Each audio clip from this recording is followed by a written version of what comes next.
A social science perspective helps us to reimagine, ideally, to reimagine an institutional or collective response that avoids protectionism and reductionism.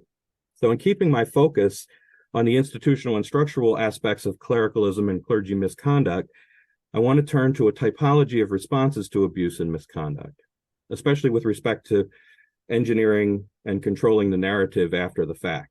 I believe a social science approach can here provide some insight into the church's reductionist and scapegoating tendencies that obfuscate the culpability and do a disservice to survivors.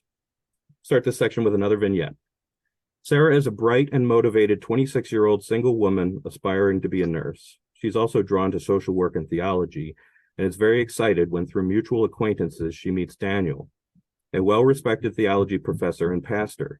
Daniel is 39 years old and married with several children. The two of them hit it off and begin text exchanges about theology. Though both acknowledge that they are drawn to one another, they are clear that they could not justify a romantic relationship. However, Daniel repeatedly breaks his promise to stop sending text exchanges and to, quote, set her free for another relationship. He obsesses over her and communicates his fantasy of her visiting him wearing her nurse's uniform. Daniel eventually invites Sarah to be his executive assistant. Sarah puts her medical studies on hold and becomes completely financially dependent on her work for him. She contributes significantly to Daniel's writings, but is never given co-authorship. Daniel begins to form theological justifications for his, quote, less than ideal situation. He tells her that both she and his wife were, quote, ordained to him by God, and his love for Sarah can simply not be the devil's work. Daniel defiantly maintains a romantic relationship with her despite the objections of his friends, his mother, and his wife, who ultimately plunges into deep depression and self-blame. Though Sarah tells Daniel, we simply can't justify what we're doing, she affirms her trust in him, dependence on him, and her willingness to submit to his decision about the path forward for all of them. Acknowledging that no real-life situation falls neatly into a typology, multiple scenarios can be playing out simultaneously, I want to look at these reaction types in this grid. So first, in the upper left-hand corner of the grid, one reaction type is to protect the institution and the offender. Reality can be whitewashed, attributing behavior to tough circumstance, abusive behavior to tough circumstances, to different contexts, especially if abuse occurred years ago. It was way back then. We acknowledge that everyone messes up, we're all sinners, and celebrate the redemption story for the abuser. Second, in the bottom left-hand corner, we can protect the institution, but use the offender as the scapegoat. We can cancel the offender, declaring them a bad apple, removing them and forgetting about them, making it not our problem. We're going to protect the institution. We had nothing to do with it. Third, the upper right-hand corner, to protect the offender, but not the institution. This is the RVO and DARVO, right? Deny, attack, reverse, victim, and offender. The reversing victim and offender basically says she was the problem and the institution scapegoated him. He was the victim of the woke mob who performed a hit job, things of that sort. And then the fourth possibility, it's a lot more time consuming. It doesn't include scapegoating, and it acknowledges the culpability of the institution and the leader. Doing so requires transparency, truth-telling, seeing the offender and the survivor in context, and acknowledges that an offender can have brilliance, charisma, good works, great ideas, along with deficient character and a toxicity that breeds destruction.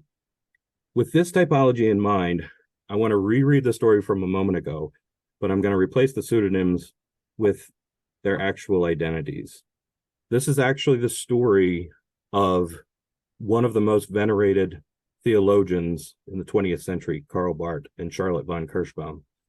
So let me reread that with that knowledge. So it's not Sarah and Daniel, it's Charlotte and Karl. Charlotte von Kirschbaum was a bright and motivated 26-year-old single woman aspiring to be a nurse. She was also drawn to social work and theology and was very excited when through mutual acquaintances, she met Karl Barth, a well-respected theology professor and pastor. Barth was 39 years old at the time and married with several children. The two of them hit it off and began text exchanges. They were writing letters to one another. Though both acknowledged that they were drawn to one another, they were clear that they couldn't justify a romantic relationship.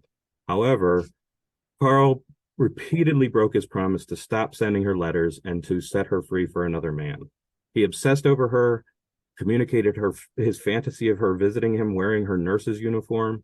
He eventually invited Charlotte to be his secretary. Charlotte put her medical studies on hold and became completely financially dependent on her work for Karl Barth. She contributed significantly to his writings, but was never given co-authorship.